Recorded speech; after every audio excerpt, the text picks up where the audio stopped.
नमस्कार मित्रांनो, सामाजिक कार्य म्हणजे सोशल वर्क ह्या यूट्यूब चॅनलमध्ये आपल्या सर्वांचं स्वागत आहे. आपण जर यूट्यूब चॅनलमध्ये नवीन असेल तर आपल्या शेतकरी बांधवाच्या ह्या चॅनलला सबस्क्राईब करा आणि बेल आयकॉनची घंटी प्रेस करा, जेणेकरून तुम्हाला आम्ही बनवलेले व्हिडिओ सर्वप्रथम पाहायला मिळतील. तर मित्रांनो, गेले काही दिवस वातावरणात सतत बदल होत आहे आणि वातावरणात बदल होत असल्यामुळं महाराष्ट्रातील काही फळबागांचे जे शेतकरी आहेत, तर त्या शेतकऱ्यांसाठी आपण अत्यंत महत्त्वाची बातमी आपण आपल्यापर्यंत हवामान विभागाच्या अंदाजेनुसार मध्ये हवामान विभागाने जो अंदाज वर्तविलेला होता, त्या अनुषंगाने आपण आपल्यापर्यंत जी माहिती आहे ती आपण पोहोचवण्याचा प्रयत्न करत असतो आणि आपल्या शेतकरी बांधवांचं नुकसान होऊ नये, त्यासाठी व्हिडिओच्या माध्यमातून आपल्यापर्यंत माहिती पोहोचवण्याचा प्रयत्न करत असतो.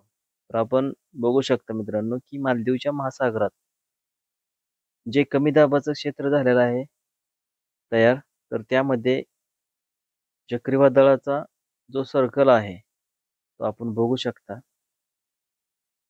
चक्रीवादळाचं सर्कल हे तयार होताना आपल्याला पाहायला मिळत आहे. तर पुढील काही दिवसांमध्ये हे चक्रीवादळ पूर्णतः तयार होऊन आपल्या भारत देशाच्या जे सागरी तट आहेत, मग अरबी समुद्र असेल किंवा बंगालचा उपमहासागर असेल, त्या कोणत्या दिशेने जाणार आहे आणि महाराष्ट्रात आणि महाराष्ट्रातील शेजारील राज्य, त्या राज्यांमध्ये काय परिणाम होणार आहे, त्या स्वरूपाची माहिती आपण आपल्या शेतकरी बांधवांपर्यंत पोहोचवण्याचा प्रयत्न करणार आहोत. तर आपण बघू शकता, की मालदीवच्या ज्या सागरी क्षेत्रामध्ये जे चक्रीवादळाचं जे सर्कल तयार होत आहे, कमी दाबाचं क्षेत्र तयार होत आहे, त्याचा परिणाम पुढील काही दिवसांमध्ये आपल्याला पाहायला मिळणार आहेच. परंतु आपल्या महाराष्ट्र राज्यासाठी काय ह्याचा परिणाम होऊ शकतो, त्यासाठी आपण बघू शकता मित्रांनो, की महाराष्ट्र राज्यात सुद्धा गेले काही दिवस ढगाळ वातावरण आपल्याला पाहायला मिळत आहे. तर काही ठिकाणी रिमझिम स्वरूपाचा पाऊस सुद्धा पडू शकतो असं हवामान विभागाने वर्तविलेलं आहे.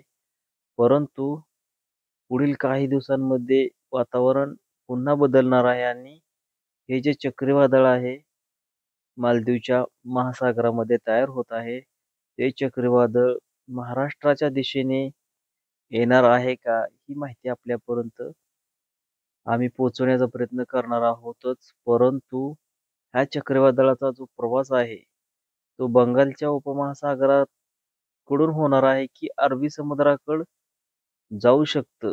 हा जो अंदाज आहे, तो आपण व्हिडिओच्या माध्यमातून आपल्यापर्यंत वारंवार पोहोचवण्याचा प्रयत्न करणार आहोत आणि आपल्या शेतकरी बांधवाचं नुकसान होऊ नये, त्यासाठी आपण आपल्यापर्यंत माहिती पोहोचवण्याचा प्रयत्न करणार आहोत. तर आपण बघू शकता मित्रांनो, की महाराष्ट्रालगतील जो काही भाग आहे, हैदराबाद असेल, बेळगावी असेल, बेंगळुरू असेल, या भागामध्ये आपण बघू शकता, की ढगांची दाटी पाहायला मिळत आहे आणि विशाखापट्टणम आणि बेंगळुरू, मुद्रल या जो ह्या जी शहरं आहेत, या शहरांमध्ये आपण बघू शकता, की हैदराबाद आणि बेळगावी ह्या शहरांलगतील हा जो सर्कल तयार झालेला आहे, ढगांची दाटी तयार झालेली आहे, तिथे पावसाला सुरुवात झालेली आहे आणि पुढील काही तासांमध्ये मेघगर्जनेसह वादळी वाऱ्यांचा पाऊस हा होऊ शकतो, असं हवामान विभागही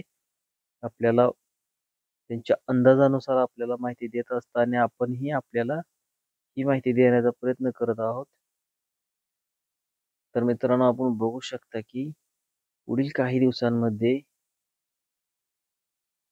महाराष्ट्रातील काही भागांमध्ये ढगाळ वातावरण हे तयार होणार आहे आणि सध्याच तरी काही ठिकाणी रिमझिम स्वरूपाचा पाऊस हा होऊ शकतो, असं हवामान विभागानेही आपल्याला अंदाजानुसार वर्तवलेलं आहे. तर त्या अनुषंगाने आपण व्हिडिओच्या माध्यमातून वारंवार आपल्याला माहिती देण्याचा प्रयत्न करणार आहोत. तर त्यासाठी मित्रांनो, आपल्या चॅनलला आपण नक्की सबस्क्राईब करा आणि बेल आयकॉनची घंटी प्रेस करा, जेणेकरून आपल्याला असे नवीन व्हिडिओ पाहायला मिळतील. तर धन्यवाद मित्रांनो. आपला दिवस शुभ असो.